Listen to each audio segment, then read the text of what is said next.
Hello dear students, once again welcome you to the Bishop Academy online classes.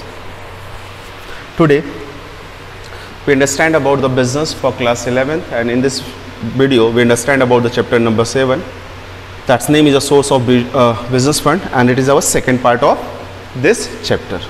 So our today's topic is issues of shares. So सबसे बड़ी चीज़ अभी हम देख रहे थे, हमारे पास क्या है कि लास्ट वीडियो में हमने देखा कि हमारे पास ऑनर्स फंड्स होते हैं, बोरोस फंड्स होते हैं. तो ऑनर्स फंड्स वो होते हैं जो ऑनरशिप में मेंटेन होते हैं, और बोरोस फंड जो आउटसाइडर से होते हैं. तो सबसे पहले हम ऑनर्स फंड्स की ही बात करेंगे, जिसमें हमारा इशू ऑफ शेयर्स की बात आती है. तो शेयर्स की जब बात, ऑनर्स फंड्स क्या long term source of financial funds होता है, ये लंबे समय तक के लिए लिया जाने वाला फंड्स होता है. और यहाँ ये भी कहता था शेयर, थोड़ा ध्यान से देखिएगा इस चीज़ को. Share is the smallest unit in which owners capital of a company is divided. ये लाइन अपनी बुक में अंडरलाइन जरूर कर लीजिएगा. यहाँ जैसे कह रहा है कि शेयर जो होता है वो क्या होता है, स्मॉलेस्ट यूनिट होता है. मैंने कहा टीनी पार्ट ऑफ कैपिटल. तो यहाँ इसने कहा the share is the smallest unit in which the honours capital of the company is divided. Company का जो ऑनर कैपिटल है, जैसे मान लीजिए आपने 10 लाख रुपए लगाए, तो 10 लाख रुपए को आपने क्या किया, 10 रुपए के शेयर में कन्वर्ट कर दिया, तो 1 लाख रुपया हो गया, 1 लाख शेयर हो गया. ठीक है. अब उसमें से कितना शेयर आपके पास है, कितना आपने लोगों को दे रखा है, तो वो जो अमाउंट आपने लगाया उसको छोटे छोटे हिस्सों में बांटना ही क्या कहलाता है, शेयर कहलाता है. कहता है share is the interest of the share holder. Share जो होता है वो क्या होता है, शेयर होल्डर का एक इंटरेस्ट होता है. और ये भी कहता है the shareholder of a company measured by the sum of money for the purpose of liabilities and interest. फिर से समझिए, a share is the interest of the shareholder in the company measured by the sum of amount for the purpose of the liability and interest. यानी कि यहाँ पे जो कह रहा है कि कंपनी में जो शेयर होल्डर होता है, ठीक है, वो क्या करता है, शेयर्स पे इंटरेस्ट दिखाता है और वो उसको क्या करता है, मेजर करने का काम करता है, जैसा उसका पर्पस होता है, जैसी कंपनी के मनी की रिक्वायरमेंट होती है या शेयर होल्डर का जो पर्पस होता है लाइबिलिटीज और इंटरेस्ट के रूप में. फिर ये भी कहता है a share may be defined as a unit of measure of the shareholder interest in the company. अब कह रहा है कि shareholder may be defined as unity of measure. Shareholder जो होता है, ठीक है, shareholder may also be defined, उसको डिफाइन कर सकते हैं as a unity of measure of the shareholders interest. ठीक है, क्योंकि ये बहुत लोग होते हैं. अगर देखें तो शेयर होल्डर जो होता है, that a person who have a share is known as shareholder. वो व्यक्ति जिसके पास शेयर है वो शेयर होल्डर कहलाता है, और उसके इंटरेस्ट को, जो कंपनी में उसका इंटरेस्ट है, उसको वो मेजर करने का काम करता है. तो अब कहता है according to the companies act the policy companies can be issued a 2 type of share. तो कंपनीज एक्ट की जो पॉलिसी है उसके अकॉर्डिंग कहता है कि कंपनी 2 तरीके के शेयर को इशू कर सकती है. पहला इक्विटी शेयर, दूसरा प्रेफरेंस शेयर. जब इक्विटी शेयर्स की बात करते हैं तो ये कहता है the definition of equity shares, that's what the share of smallest unit in which the share capital of a company is divided. ये तो शेयर हो गया. शेयर वो स्मॉलेस्ट यूनिट है जिसमें क्या है, कंपनी का कैपिटल क्या होता है, छोटे छोटे हिस्सों में डिवाइड होता है. और ये भी कहता है एंड इंक्लूड्स स्टॉक. और ये क्या कहता है, स्टॉक सिक्योरिटीज को लिया जाता है इस वे ऑफ मीडियम में. कहता है equity share is the common securities issued under the permanent or the owners funds capital. अब इसमें क्या होता है, सोर्स जो ऑनर्स सोर्स फंड्स होते हैं उसमें इक्विटी शेयर्स को सबसे ज्यादा इशू करने का काम किया जाता है, सबसे ज्यादा लोग इंटरेस्ट, क्योंकि वो lifetime as it is ही बना रहता है. अब कहता है equity share are the most important source of a raising long term capital. ये long term capital owners funds में अगर बात करें तो लॉन्ग टर्म कैपिटल को रेज करने का सबसे फेवरेबल, या यूं कहिए कि सबसे इंपॉर्टेंट, मोस्ट इंपॉर्टेंट सोर्स बनता है. The equity share are those share which do not carry any special or the preferential rights in the permanent payment of the annual dividend or the repayment. अब ये कहता है कि जो equity share holder होता है उसको कोई प्रेफरेंशियल राइट्स नहीं दिए जाते हैं, खास तौर से किसी भी तरीके के पेमेंट को लेके. फिर से समझिएगा, यहाँ पे द इक्विटी शेयर आर दो shares which do not carry special or the preferential rights. इनको कोई स्पेशल या प्रेफरेंशियल राइट नहीं, इनको प्रेफरेंस नहीं दिया जाता in the payment of annual dividend. Dividend is the profit on share. Dividend क्या है? ये एक ऐसा अमाउंट है जो शेयर के मिलने वाले प्रॉफिट के रूप में ट्रीट किया जाता है। यानी कि इनको जो रीपेमेंट किया जा रहा है, जो पैसे ये लगाए हैं शेयर को खरीदने में, उसके ऊपर जो इनको बेनिफिट मिल रहा है वो क्या होता है, उसको कोई प्रेफरेंस नहीं दिया जाता, उनको उसको प्रियोरिटी नहीं दी जाती। प्रियोरिटी कम नहीं दी जाती क्योंकि इससे पहले भी अभी प्रेफरेंस शेयर होल्डर है तो इसको प्रियोरिटी दी जाती है, लेकिन यहाँ पे प्रेफरेंशियल राइट्स नहीं दिए जाते। फिर यहाँ कहता है at a time of winding up तो also capital of equity share holders is return only after every claim has been settled. कहता है कि हाँ, जब इसका जो कॉन्ट्रैक्ट जनरेट होता है इक्विटी शेयर होल्डर और जब इक्विटी शेयर्स को खरीदता है तो उस समय ये कॉन्ट्रैक्ट में साफ साफ होता है कि इक्विटी शेयर होल्डर्स को जो रिटर्न दिया जा रहा है only after the every claim has been settle, उसको तभी दिया जाएगा जब सारे क्लेम को सेटल कर दिया जाए। अब यहाँ ये क्या कहता है, at the time of the vending up तो also the equity share holder the period to the year 2000 the companies were allowed to issue the equity shares with the equal rights only। अब कह रहा 2000 के बाद क्या रहा है, जो कंपनीज थी उन लोगों को क्या बोला गया कि वो इक्विटी शेयर्स को with the equal rights only issue कर सकते, मतलब इसमें कोई प्रेफरेंशियल राइट्स नहीं दे सकते, सबको सब जैसा है, जिसके पास जैसा भी है, जो भी है इक्विटी शेयर होल्डर, वो सबको वही राइट्स दिया जाएगा जो दूसरे इक्विटी शेयर होल्डर्स को दिया जाएगा। In the year 2000 amendment was made in the Companies Act permitting the companies to issue the two categories of equity share। अब क्या हुआ, अब इसमें कहता है कि एक अमेंडमेंट लाया गया, एक बदलाव लाया गया कंपनीज एक्ट में, जिसके थ्रू ये रहा कि जो इशू है कंपनीज क्या कर सकते, permit the companies to issue the two categories of equity share, दो कैटेगरीज के इक्विटी शेयर्स को इशू कर सकती है। पहला equity shares with equal rights and equity share with the differential rights as to dividend. मतलब यहाँ पे एक वो शेयर होल्डर होगा इक्विटी शेयर का जिसको बराबर का हिस्सा मिलेगा, और दूसरा वो शेयर होल्डर होगा जिसको डिविडेंड की जो राइट्स होगी वो थोड़े से डिफरेंशियल होंगी, थोड़े से चेंजेस होंगे। अब यहाँ पे हम बात करते हैं फीचर ऑफ इक्विटी शेयर्स की।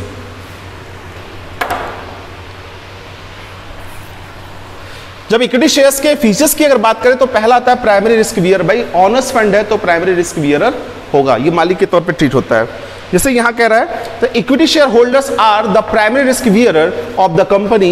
इन the case of the company suffered the loss the equity share holders have to bear the loss. और कंपनी को लॉस होगा तो इक्विटी शेयर होल्डर्स को भी क्या होगा, लॉस बियर करना पड़ेगा। Due to payment is given to the creditors before the paying of the equity share holders. कहता है क्या कहता है, due payments is given to creditors. अब क्रेडिटर्स को क्या है, जो क्रेडिटर जो आउटसाइडर्स उनको पेमेंट कर दिया जाएगा इनके पेमेंट करने से पहले, यानी कि जो अगर लॉस होता है तो जो भी पेमेंट है वो आउटसाइडर को कर दिया जाएगा, अगर कहीं कुछ बचता है तो इनको शेयर होल्डर्स को पेमेंट किया जाएगा। दूसरा कहता है claim over the residual income. तो यहां कहता है कि equity share holders have a claim over the left over the income of a company only. कहता है ये क्लेम केवल उस इनकम पे कर सकते हैं जो बाकी पेमेंट करने के बाद का बचता है, और they get the share in the company in the income left after satisfying the claim of all the creditors outsider and preferential shareholders. किसका किसका, जितने भी क्रेडिटर्स है, जितने उधार जिन्होंने हमें उधार दिया उन्हें, आउटसाइडर जो बाहर है जिनसे हमने कुछ लिया होगा या उधार लिया होगा, और ये भी कहता है प्रेफरेंशियल शेयर होल्डर्स जो प्रेफरेंशियल राइट्स रखने वाले शेयर होल्डर्स होते हैं, इन सभी को पेमेंट करने के बाद ही हम क्या कर पाएंगे, इक्विटी शेयर होल्डर्स को किसी तरीके की इनकम हो पाएगी या पेमेंट हो पाएगा।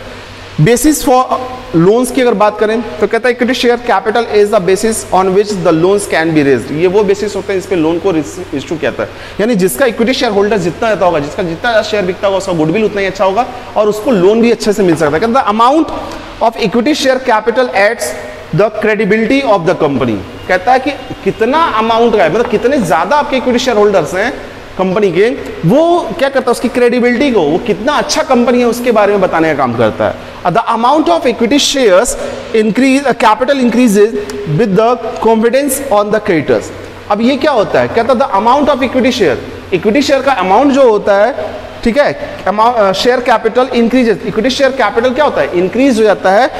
Confidence of the creditors, confidence of the creditor equity share के अमाउंट को देख के, इक्विटी शेयर कैपिटल के अमाउंट को देख के जो क्रेडिटर्स है उनका कॉन्फिडेंस क्या होता है, इंक्रीज होता है कि ये कंपनी अच्छी है, लोग यहाँ पैसा ज़्यादा लगाते हैं, तो यहाँ से पैसे हमारे कहीं डूबने वाले नहीं है, हमको रिटर्न मिल जाएगा। ये इसका फीचर्स है। कंट्रोल की बात करें तो इक्विटी शेयर होल्डर्स कंपनी की सारी एक्टिविटीज़ में कंट्रोल कर सकता है, ठीक है, वोटिंग राइट्स होता है इसमें, और ये क्या कर सकता है, बोर्ड ऑफ डायरेक्टर्स की मीटिंग्स में भी पार्टिसिपेट कर सकता है, और कंट्रोल एंड मैनेजमेंट अफेयर्स में भी ये क्या कर सकता है, कास्ट कर सकता है, अपने वोटिंग राइट्स को कास्ट कर सकता है। हाई प्रॉफिट की अगर बात करें तो सारे इसका हाँ ये कोई फिक्स अमाउंट नहीं होता इक्विटी शेयर होल्डर्स का कि हाँ इस रेट पे ही आपको मिलेगा, ये हाई प्रॉफिट को मेंटेन करते हैं। कहता है rate of interest debentures holders and the rate of dividend of the preference holder is fixed. Debenture holder को जो मिलने वाला रेट होता है, इंटरेस्ट होता है, वो फिक्स होता है, और प्रेफरेंशियल शेयर्स को भी मिलने वाला इंटरेस्ट होता है वो फिक्स होता है। लेकिन वो अगर ज्यादा प्रॉफिट अगर कंपनी कमा लेती है तब भी उनको वही रेट मिलता है जिस रेट पे वो फिक्स है। Preferential share holder equity share holders के साथ ऐसा नहीं है, कंपनी कम कमाएगी तो कम देगी, ज्यादा कमाएगी तो ज्यादा पेमेंट कर लेगी, इसलिए इसका एक फीचर होता है। प्री एम्पेटिव राइट्स की अगर बात करें तो कहता है कि according to the provision companies provision whenever the company is planning to issue the new equity shares it must offer the share to the existing shareholders first। अगर कंपनी क्या कर रही है, मान लीजिए कंपनी और शेयर बेच रही है, तो वो बेचने की सिचुएशन में सबसे पहले वो क्या करेगी, जो इनके पुराने इक्विटी शेयर होल्डर्स हैं उनको वो पहले रिकमेंड करेगी कि हाँ आप क्या कर लीजिए, शेयर्स को खरीद लीजिए, अगर आप नहीं खरीदेंगे तो हम आउटसाइडर को दूसरे को बेच देंगे। तो ये प्रीमेटिव राइट्स दिए जाते हैं शेयर होल्डर्स को, जो फंड्स को मेंटेन करने के लिए बहुत ही जरूरी होते हैं, ठीक है। अगर वो रिफ्यूज कर देते, वही लाइन लिखिए, the refuse to the buy the new issues then the only can a company shall offer these shares to generate the public, ठीक है। अब बात है मेरिट्स की बात करें तो मेरिट्स की जब बात करते हैं तो पहला परमानेंट कैपिटल जो होता है इक्विटी शेयर होता है, दूसरा कह रहा है तो no change charge on the fix asset, इस पे फिक्स एसेट पे कोई चार्ज नहीं, जैसे हमने अगर लोन लेना है तो लोन में हम फिक्स एसेट्स पे चार्ज करते हैं, यहाँ पे कोई चार्जिंग नहीं होती है। हाई रेट ऑफ स्टैंडिंग की अगर क्रेडिट स्टैंडिंग, तो इसमें क्या होता है, जितने ज़्यादा कैपिटल शेयर कैपिटल स्ट्रक्चर जितना ज़्यादा बड़ा होगा उतनी ही ज़्यादा कंपनी की गुडविल होगी और क्रेडिट वर्थनेस इसकी ज़्यादा बढ़ेगी, जिसकी वजह से ये क्या करेगा, अपना हाई रेट को स्टैंडर्ड मेंटेन करेगा। ह्यूज फंड जब इन्वेस्टमेंट कई लोग करेंगे, बहुत सारे शेयर्स को लोग खरीदते हैं तो पैसे लगाते हैं, तो यहाँ पे क्या होता है, कहता by issuing of the share capital share a company can raise the huge amount of the funds because the denomination of the equity share is a very small. अगर देखें जो इक्विटी शेयर की प्राइसिंग होती है बहुत छोटी होती है, इसलिए ज़्यादातर लोग क्या करते हैं, कंपनी के शेयर को खरीदने का काम करते हैं, जिससे कंपनी बहुत बड़ी मात्रा में क्या करती है, फंड्स को कलेक्ट कर पाती है। अब हम बात करें डीमेरिट्स की, तो रिस्क ऑफ फ्लैक्चुएशन रिटर्न, सबसे बड़ी चीज़ क्या है कि रिस्क क्या है, फ्लैक्चुएशन रिटर्न है। हमको रिटर्न कितना मिलेगा हमें पता नहीं, से मान लीजिए प्रेफरेंशियल शेयर्स का क्या फिक्स है, उसको अगर 4% मिलना है तो 4% मिलेगा, चाहे कंपनी 4% से थोड़ा ज़्यादा कमाए या कम कमाए, लेकिन 4% देगी। और यहाँ पे क्या है, कम कमाएगी तो कम देगी, ज़्यादा कमाएगी तो ज़्यादा देगी, कोई फिक्स नहीं है कितना देगी। इनफ्लेक्सिबिलिटीज यानी कि कैन नॉट बी रिटर्न, हम इसको रिटर्न नहीं कर सकते। यहाँ जैसे कह रहा है the equity share is a permanent source of capital, it can not be return even when it is the laying dull. अब कहता है कि जब बुरी सिचुएशन हो इक्विटी शेयर होल्डर्स की या इक्विटी शेयर्स की, उस सिचुएशन में हम इसको रिटर्न नहीं कर सकते, यानी कि आप मालिक बने रहेंगे, ठीक है, कंपनी वापस आपके पैसे पूरे वापस नहीं करेगी जैसा भी चल रहा है। कहता है there is a no scope of the expansion of the growth of the equity share capital remains the dull but it can not be return during the lifetime of the company. इसको हम return भी नहीं कर सकते कभी। एक बार आपने equity share holder आप बन गए तो आप उसको बेच सकते हैं, ट्रांसफर कर सकते हैं, लेकिन उसको कैंसिल नहीं कर सकते। है लीगल फॉर्मेलिटीज, कहता है इसमें बहुत सारी लीगल फॉर्मेलिटीज को हमको फॉलो करना पड़ता है, बहुत सारे प्रोसीजर्स को फॉलो करना पड़ता है इस तरह के। फिर कहता है issues depend upon the market condition. हाँ, इशू जो होती हैं कैपिटल की जो सिचुएशन को मेंटेन करता है वो मार्केट कंडीशन के ऊपर डिपेंड करता है, ठीक है। मार्केट अच्छा है तो क्या होगा, जैसे सिचुएशन होगी।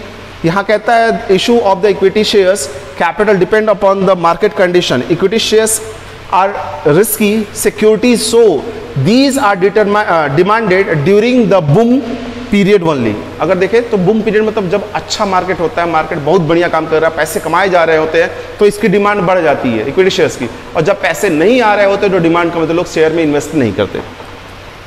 अब बात करेंगे प्रेफरेंस शेयर्स के बारे में।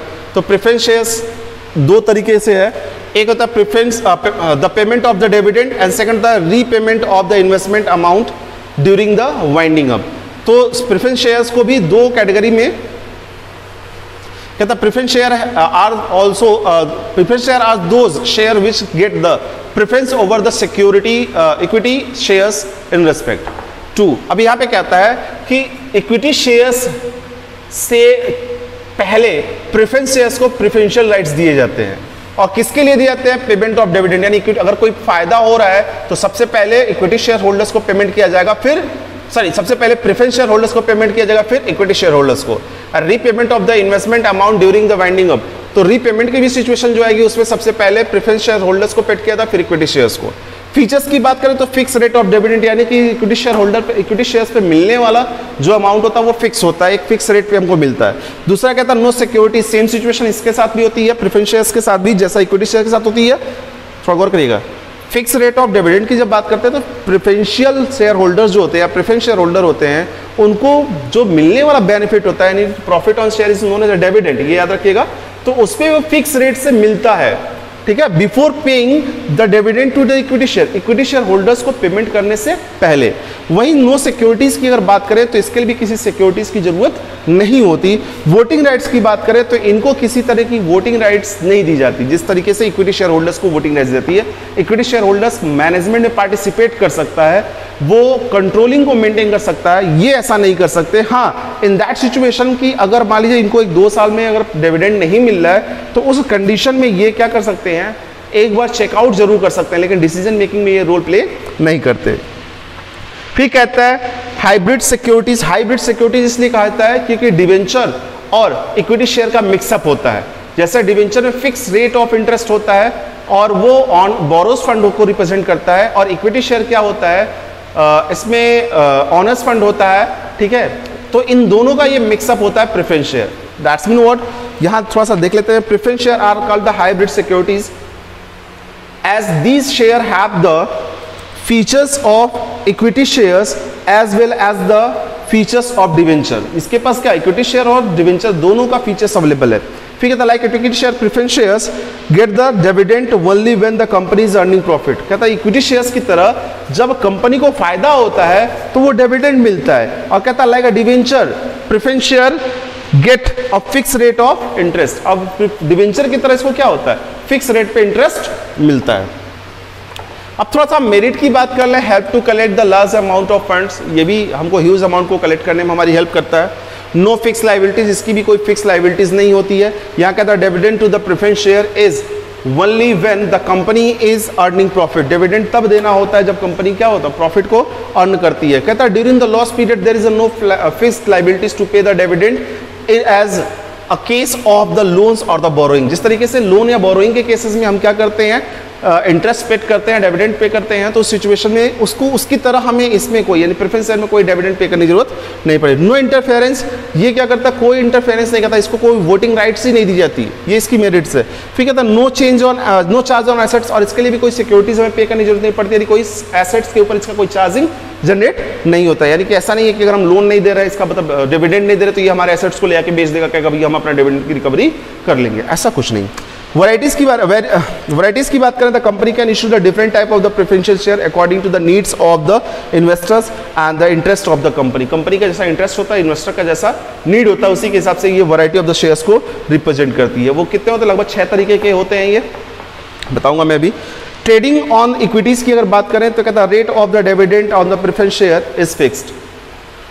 प्रेफरेंस शेयर का जो रेट होता है वो फिक्स होता है। कहता है hence in year of the prosperities and the more profit equity share holders enjoy the high rate of interest with the preference share as the capital structure. अब इक्विटी शेयर होल्डर्स क्या करता है, high rate of interest को enjoy करता है, जबकि preference share holder जो उसका फिक्स परसेंटेज होता है उसको वो एंजॉय करने का काम करता है।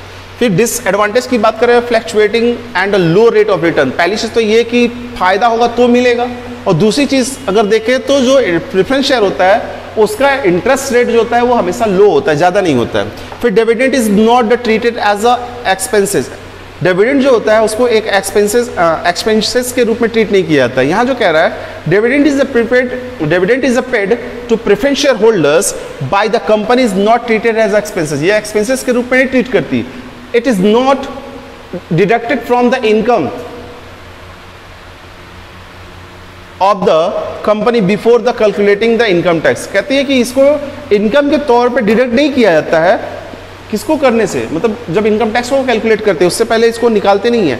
द कंपनी पे the income tax on the income which is distributed in the preference share holders. यानी कि अगर देखें तो प्रेफरेंस शेयर होल्डर्स को मिलने वाले इनकम जो होते हैं वो पूरी तरीके से वाइट मनी होते हैं, क्योंकि उस पर टैक्स कंपनी ही पे कर दी, प्रेफरेंस शेयर होल्डर्स पे नहीं करता है, तो ये डीमेरिट्स होता है। फिर ये कहता है नो वोटिंग राइट्स, इसमें वोटिंग राइट्स नहीं होती है। कहता preferential share holders generally do not carry the voting rights, these share holders have no say in the management, यानी कुछ भी मैनेजमेंट में नहीं कह सकते। यहाँ पे कहता है फिक्स ऑब्लाइजेशन की अगर बात करें तो ये कहता है preferential share holders is a fix, the rate of the dividend paid to the preferential share holders is fix. जो रेट दिया जाता है डिविडेंड के ऊपर वो फिक्स होता है, ड्यूरिंग द लो प्रॉफिट भी वो देता है, ठीक है।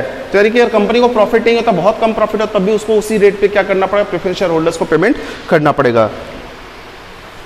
और ये डिफरेंसेस हैं, थोड़ा सा अगर देख लिया जाए दोनों के बीच में, तो फेस वैल्यू जो होती है इसकी क्या होती है, जनरली कम होती है, इसकी थोड़ी सी हाई होती है, यानी प्रेफरेंस शेयर्स की ज़्यादा होती है और इक्विटी शेयर्स की कम होती है। डिविडेंड की बात करें, dividend is paid to the equity share holder after paying the all shares, मतलब जितने भी राइट क्लेम्स होते हैं उनको पेमेंट करने के बाद ही वो इक्विटी शेयर्स को होल्डर को डिविडेंड पे करेगा।